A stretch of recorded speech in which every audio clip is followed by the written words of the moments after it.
That happened to me when I was 13. We were living up in the mountains of Randolph County, West Virginia. That afternoon, I was stupid. I'd gotten into one of those ugly preteen shouting matches with my parents, about chores, about homework. I don't even remember anymore. But I slammed the door, yelled something, and my mom grounded me on the spot. My dad was already late for his shift at the mill, so they left in a hurry, leaving me alone with my attitude. The house felt wrong the moment their car disappeared down the driveway. Because the storm was severe outside. I tried to tell myself it was just the storm, just the wind, just the old boards settling, but God, when I think back on those next few hours, it feels like the house had already made up its mind that something bad was coming. I was diabetic, so the first thing I did was check my blood sugar routine. Mechanical, something familiar to anchor my brain. I pricked my finger, watched the meter blink its little countdown, and tried to calm down. Then, oh my God, the thunder hit. It shook the house hard enough that dust rained from the rafters. The power flickered.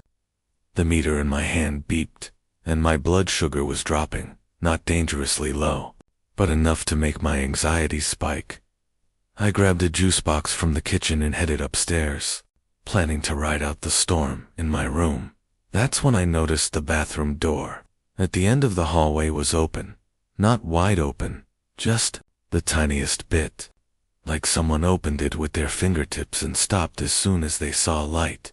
I swear I had closed it earlier, but when the wind is howling like it wants, inside your ribs, you tell yourself anything that makes sense. Probably just suction from the storm, I told myself. Except the floor outside the bathroom was wet, just 3 little prints, 3 little smudges of forest mud and rainwater on the hardwood. I froze so hard, my throat dried out instantly. No one uses that window. It sticks. My dad made a joke once that you'd need a crowbar and Jesus Christ himself to get it open. My stomach crawled up into my chest very slowly. I stepped inside the bathroom and looked toward the window, and my brain went white. The window was wide open. Rain blew inward and slanted. Sheets, curtains whipped like someone had run past them at full speed. On the floor below it, the mud, dark streaks, a heel mark, a partial handprint, like someone slipped and caught themselves. Someone had climbed into the house, and they did it minutes ago. Maybe seconds. My pulse started hammering so loud I could barely hear the storm anymore. That's when I made the biggest mistake of the night. I whispered, "Hello?" The sound barely left my lips, but the house heard it. The house shifted. Somewhere down the hallway, a floorboard groaned under weight, heavy weight, a footstep. I swallowed the sound my throat tried to make, something between a whimper and a prayer. I backed out of the bathroom, eyes locked on the hallway, expecting someone to appear any second, but no one did. That almost made it worse. Whoever was in the house was waiting. I don't remember making the decision. I only remember the feeling instinct clawing up through my spine. My dad had installed a small access panel to a crawl space behind my bedroom closet. A tight, dark hole between the walls that he used for wiring. I'd squeezed in there once as a kid just to see if I could fit. I could barely. I walked backward into my room, every step silent. The storm rattled the siding, and for a second, I hoped maybe the intruder had left, maybe they'd climbed out the same window. Then I heard a long, slow exhale, from somewhere close, too close. I opened the closet door, slipped inside, and pulled the access panel open. Darkness yawned back at me, stale and cold. I crawled in, pulled the panel shut, and curled up against the insulation, trying not to breathe too loud. The house went silent. Even the storm seemed to dim. Around me, minutes passed, or maybe hours. My brain couldn't tell time anymore. Then heavy, deliberate steps. A weight dragging slightly on the left side. The slow scrape of something against the hall wall. Fingernails. A bag? Clothing? I didn't know. The footsteps stopped directly in front of my bedroom door. My lungs forgot how to work. The door hinges groaned as someone pushed it open. I squeezed myself smaller, pressing my forehead into my knees until I felt my own pulse vibrating through my skull. Then he walked inside, walking like he wanted me to. His boots made that heavy hollow sound on the old boards. One step, another. Closer to the closet, I bit my fist to stop myself from making noise. The closet door rattled, just once, just testing it. I felt urine warmth down my leg. Then the intruder did something that scarred my mind permanently. He sat on my bed. Don't know how long he sat there. Long enough for my muscles to spasm from staying so still. Outside, thunder was so loud the walls shook, and the intruder jumped, not a scared jump, but like they recognized something. Next thing I heard was a fast series of heavy footsteps toward the window. My bedroom window, the one above the porch roof. I think he climbed out, across, toward the trees. Seconds later, headlights. My parents' car. I almost sobbed from relief as soon as the front door opened and my mom yelled my name. I burst out of that crawl space so fast I scraped my knees raw against the wood. I barely remember the next few minutes. I remember screaming. I remember my dad grabbing a shotgun. I remember him shouting for my mom to call 911. The police came fast. Deputies swept through the house, checking doors and windows. They found footprints on the porch roof, mud on the hallway floor. They found my bedroom window pushed open from the inside. But they never found the person. They told my parents it was likely a burglar spooked by the storm, but I knew better.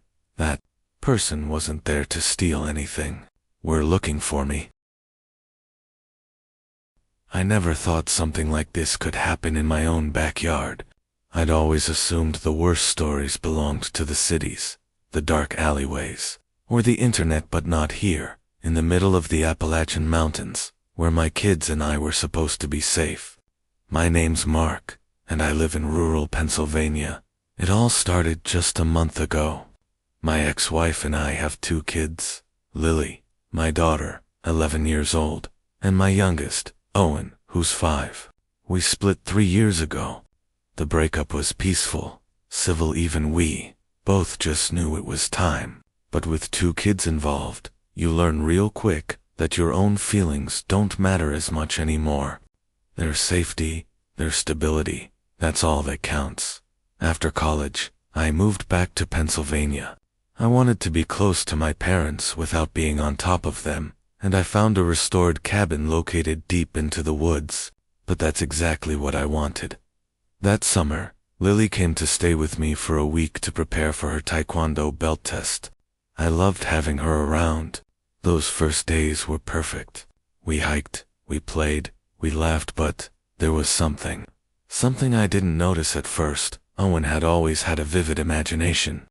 Around Christmas last year, he'd invented an imaginary friend, a harmless phase, according to the school's psychologist, and I figured it would pass.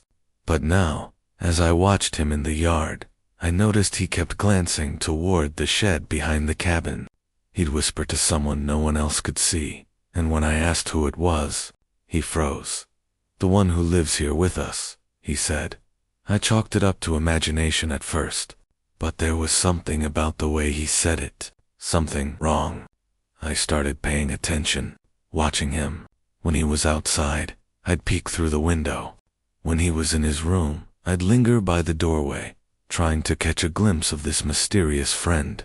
Every time Owen was alone. Then came the night that changed everything. I was sitting in the living room, late. The cabin was dead quiet, except the heater. I checked on Owen. He was asleep, and yet, I couldn't shake it. Something was off. My gut screamed at me. I asked him the next morning about his friend. "He only comes at night," Owen said casually, "and he likes Lily." My stomach dropped. The words didn't even make sense at first. He meant my daughter, my little girl. I called my ex-wife immediately. We were both horrified. She told me I should call the cops, but deep down, I knew they wouldn't be fast enough. This wasn't a hypothetical threat, it was real. Whoever was out there, whoever was sneaking around our cabin, I had to deal with it myself. That night, I turned off every light in the house, pretended we were asleep. I locked Owen's door from the outside, a good trenching thing to do, but necessary, and stationed myself at the window. The forest was dark, and then I saw him. He came out of the woods, slow, calm, a man, tall, dark clothes, who'd pulled over his head. He didn't run. He didn't hesitate. He walked straight onto the porch, his footsteps soft against the wooden planks. He turned the doorknob and walked inside. I froze. Rage and fear collided inside me, a storm I couldn't contain. My hands shook as I grabbed the gun I kept in my bedroom. I don't know what would have happened if I hadn't been watching, but I stayed hidden, silent, heart hammering. The man wandered around inside, talking softly to Owen, and it made my blood run cold. This stranger had been talking to my son about Lily, my daughter, my baby girl. Then he left. I followed him outside, quietly. He moved toward the shed. My hands were ice cold around the gun. I slammed the shed door behind him, locked it from the outside, and stepped back. "Listen here," I said. "If you move that door even an inch, I will shoot. Straight through it. I don't care how many times it takes." Silence. But he didn't try again. I called the cops immediately. They arrived faster than I expected. They arrested him. And the next day, the news came. This man wasn't just some creep. He was wanted by the FBI in Canada for kidnapping an 8-year-old girl. Everything I felt that night, fear, anger, helplessness. I kept thinking, what if I hadn't noticed? What if I'd brushed it off as imagination? I can't even imagine what could have happened to Lily if he'd gotten close. Owen is in therapy now. He talks about the man sometimes, but he's safe. Lily, too. She had no idea. Thankfully, no memories of seeing him. I don't know what happened to him after he was arrested. I don't care. My name is Harold Hell Whitmore, and I've lived my entire life in the Appalachian backwoods of southern West Virginia. This land has been in my family for generations. Miles of thick forest, rolling hills, and streams that cut through the property like veins. No neighbors for miles. I always loved it. Grew up thinking there was no place safer. I had taken over the property after my father passed away a few years back. I work from home, mostly alone, and I've always been a solitary man. I liked it that way. The town is 30 minutes away, and I rarely went in. Only for gas or groceries. It started small, almost laughable, at first. Tools moved slightly out of place, a shovel here, a rake there. Nothing major, nothing anyone else would notice, but I noticed. Tire tracks in the muddy drive where I hadn't driven. Footprints near the creek, deep in the far corner of the property. I chalked it up to forgetfulness, absent-mindedness, or maybe a deer or other animal. Then one day, I stepped out onto the back porch one morning. That's when I saw a tiny field mouse, dead, lying in the middle of the wooden planks. I knelt down, squinting, trying to understand what I was seeing. There was a single bite, clean and precise, like someone or something had punctured it perfectly and left it. I froze. Heat radiated from its tiny body, and a chill ran down my spine. This didn't happen normally, not like this. And yet, I knew, deep down, that it had happened very recently. I thought about calling someone, a neighbor. But there are no neighbors. The closest people are at least 3 miles away. By the time anyone could get here, any evidence would be gone. That night, I didn't sleep. I set up 3 trail cameras. One pointed at the shed, one at the porch, and one down by the edge of the drive. I made sure to hide them as best I could, tucked behind trees and shrubs, so if anyone was out there, they wouldn't see me. For a few days, nothing, only squirrels, raccoons, the usual wildlife. I began to doubt myself. Maybe I was overreacting. Maybe I was letting my imagination run wild, feeding off the isolation, but deep down, I knew it wasn't my imagination. Then I checked the cameras one night and saw it. The first clip was, around 2:16 a.m., a figure, walking uphill from the far edge of the woods. No flashlight, no reflective clothing, just a shadow moving silently through the darkness. The figure was tall, broad-shouldered. My blood ran cold. I rewound it again. Yes, it was real. The second clip was worse. Around 2:29 a.m., the figure was standing in the middle of the backyard, staring at the camera, motionless, breathing, if you could call it that, barely perceptible. The hood of his jacket shadowed his face, a long, thick beard. He just watched. 2 minutes passed on the clip, and he didn't move. Just stood there, staring. I could feel his eyes piercing through me, even from the camera footage. I put my head in my hands. My hands were trembling.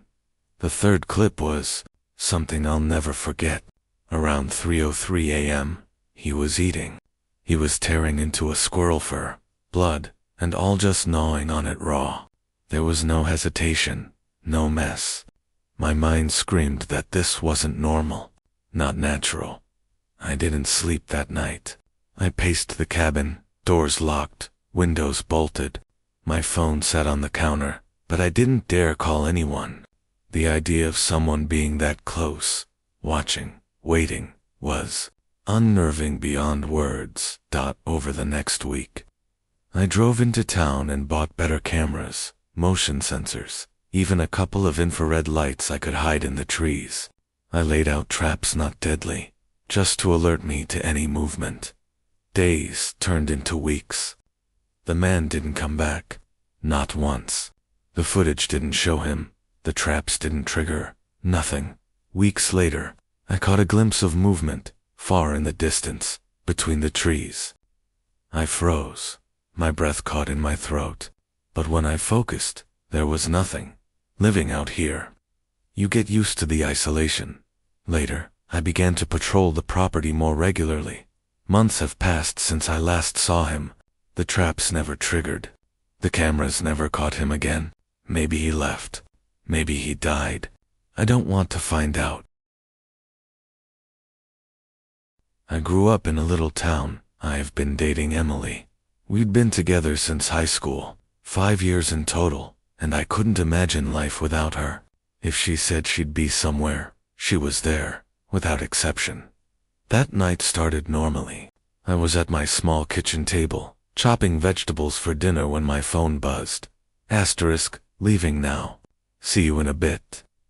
Asterisk, it was 7:30 p.m. Emily had just finished her weekend shift at the convenience store on Main Street. She was supposed to swing by my house before heading home. I set the knife down and glanced at the clock. 7:30. Perfect timing. By 8 p.m., she hadn't shown up. A pit began forming in my stomach. By 8:30, I was calling her over and over, my voice tight with anxiety. Her phone rang, but no one answered.